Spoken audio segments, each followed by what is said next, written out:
Susuportahan lang kita doon. Tsaka ang ganda ng plano mo, Kuya Jonimar.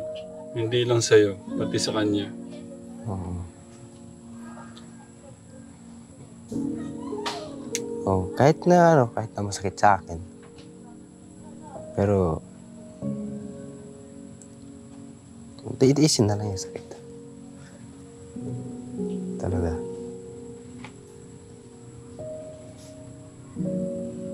Ano? Kaya mo? Para sa akin natin, maganda yung naisip niya. Iyo po.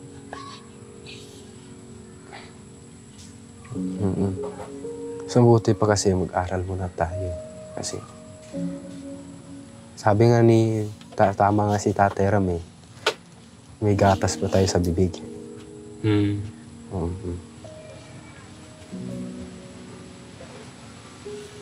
Dapat tulungan muna natin yung pamilya natin. Tama. Bago tayo nag-asawa.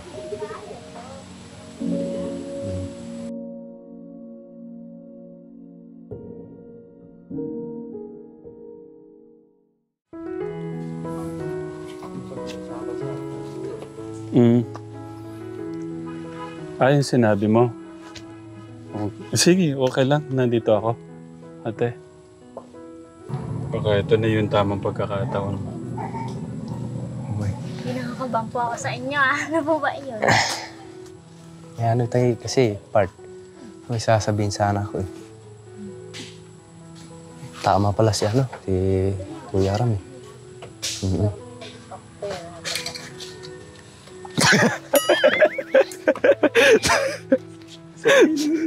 Niya siya. Parang makakalungkot. Ako na magsabi kaya. Hindi, may sinabi siya. Actually, kahapon pa.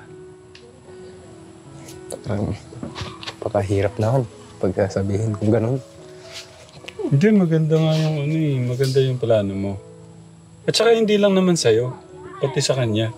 Ang mahalaga doon, yung plano mo para sa kanya. Yun yung pinakamaganda doon. Oo nga eh, kaya napag-isip-isipan ko nga eh, pwede pa rin gawin yung ganun. Eh, sayang yung pagkakataon eh. Tama.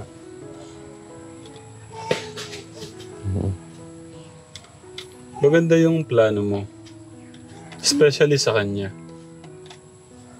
Ang niya, baka nga daw magalit ko, magtampo ka. Pero mas maganda sa kanya nang galing. Ngayon, naisip-isip ko na doon ka muna sa Parauwi. Iyo po ah. Punta ka muna doon at mag-aral. Ayusin muna natin yung buhay natin. Tama. Kahit ako nandito, nagtatrabaho, susuportahan lang kita doon. Tsaka ang ganda ng plano mo, Kuya Jonimar. Hindi lang sa'yo, pati sa kanya.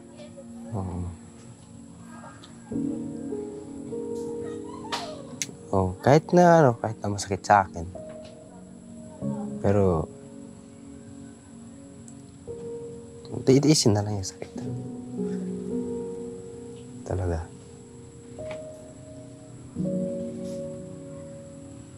Ano? Kaya mo? Para sa akin natin, maganda yung naisip niya. Iyo po.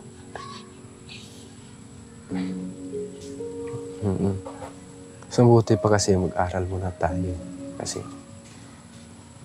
sabi nga ni, tama nga si Tatay Ram eh, may gatas pa tayo sa bibig.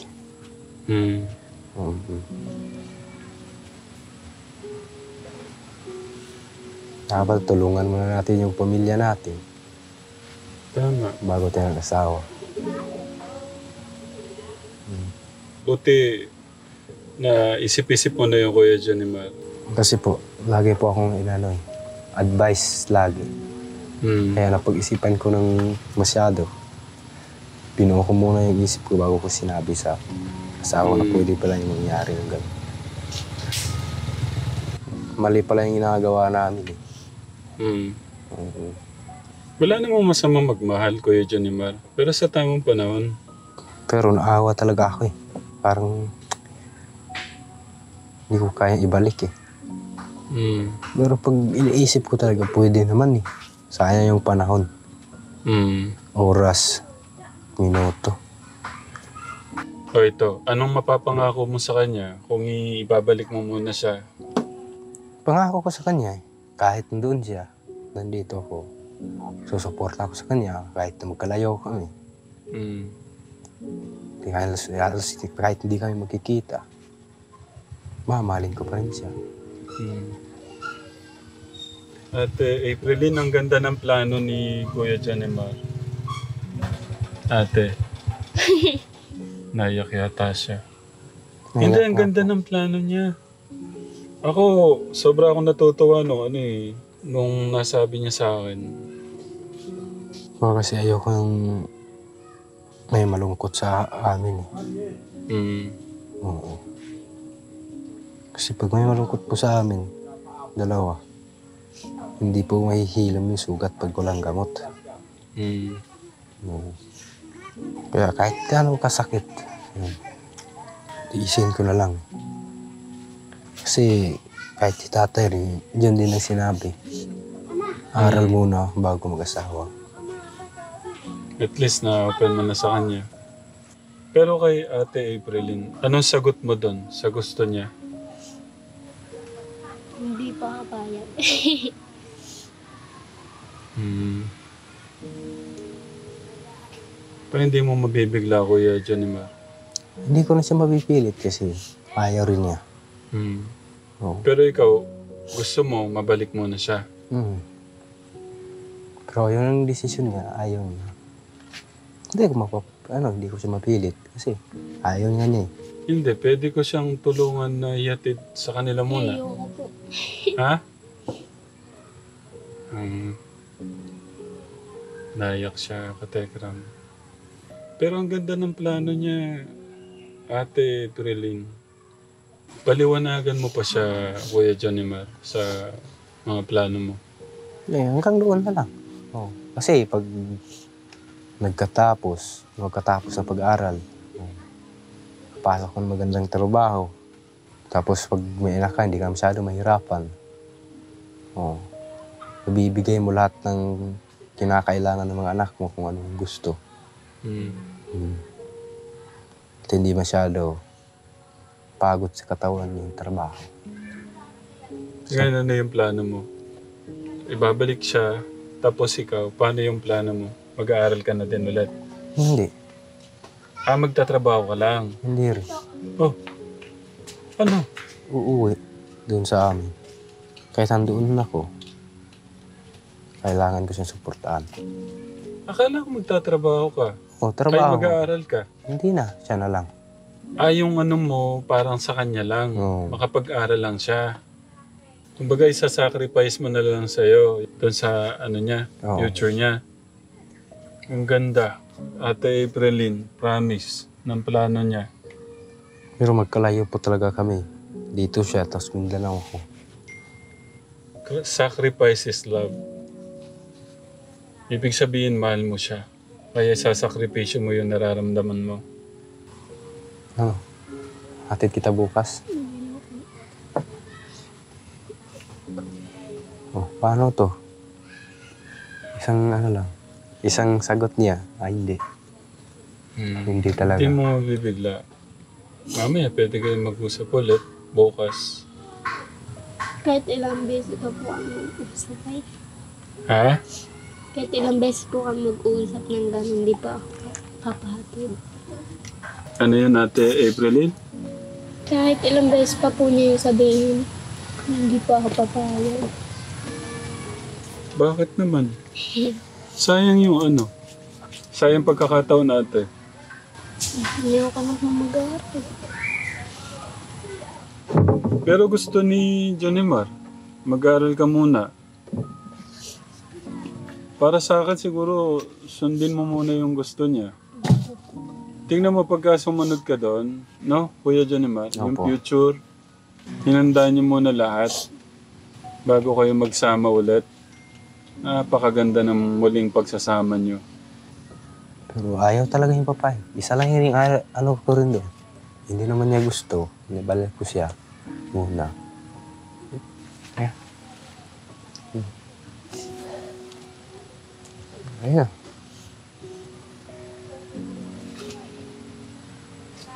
Ayan.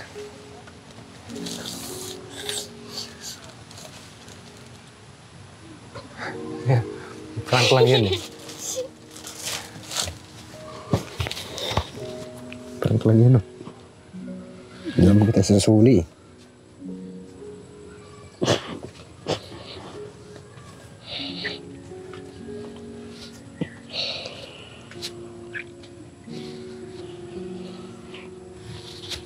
Nagkaya ka na.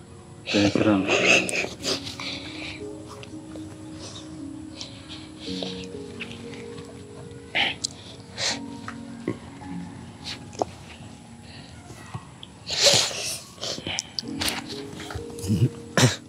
Prank lang yun eh.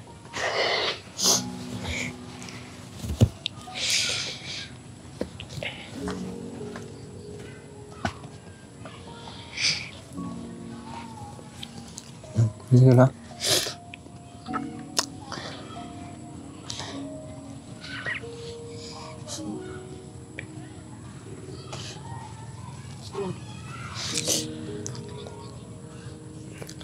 Ayos na po kuya.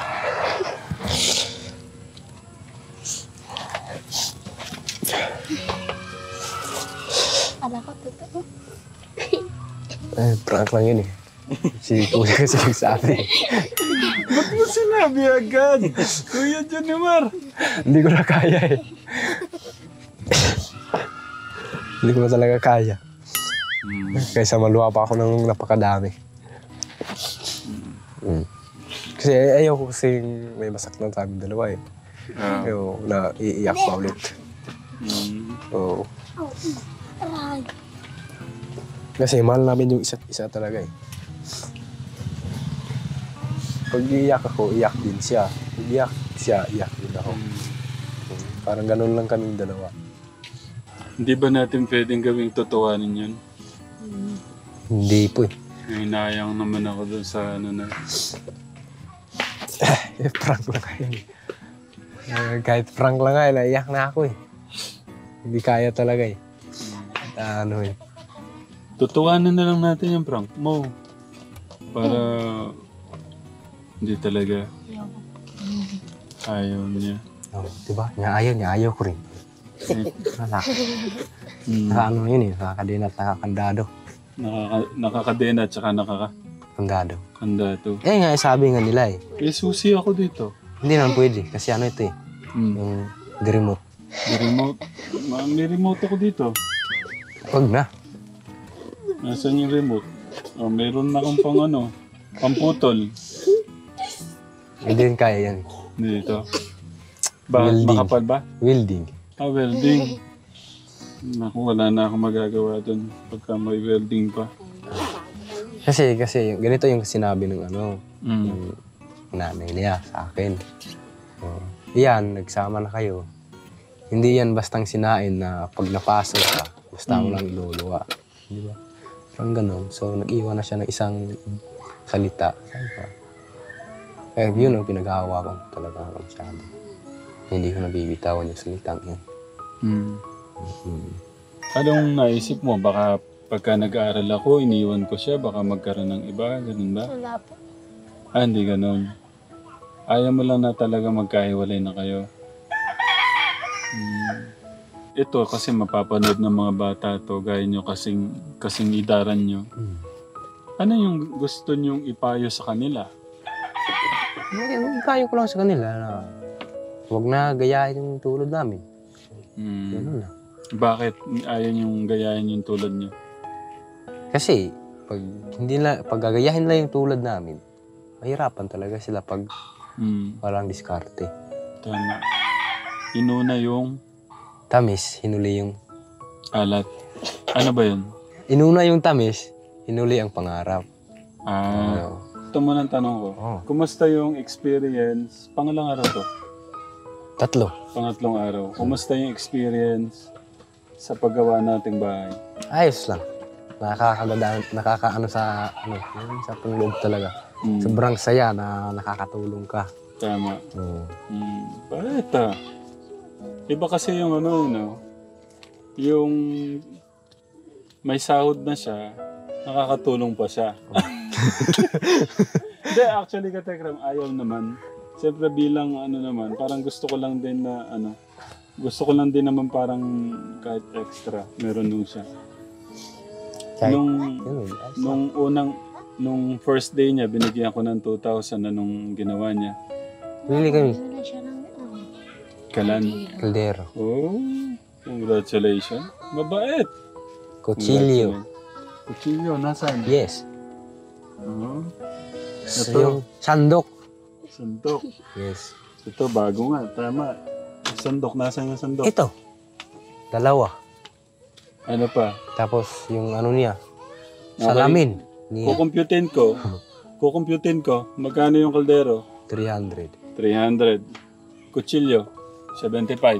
Nakita ko eh. Magkano itong sandok? Sandok. Kalimutan ko. Ay. Nakalimutan. Nasa 100 kaya? Ilan? Magkano? Ano pa? Nasa 500 pa lang. Kulang 500. Ano? Ano pa? Ano pa yun? Ay, magkano yun? Ewan ko nga. May plato ba? Hindi ba kami kumuha eh. Ano to? Ang kalaki ng plato. Rice pang sa kanin. O sabihin na natin 500. Yung 1.5 sa malinagay. Yung 1.5. Ganito. Bili-bili ko ng Ulam. Okay. Kasi walang kakuhanan ng ulam dito eh. Ano lang. Hindi talaga. So, okay doon. Masaya ka sa pangatlong araw na trabaho mo. Oo, sobra. Okay. Sabi mo gusto mo maging vlogger. Ano? Oo. Ba't gusto mo maging vlogger? Kasi, kagaya din ninyo, nakakatulong sa mga hirap, sa mga nangailangan.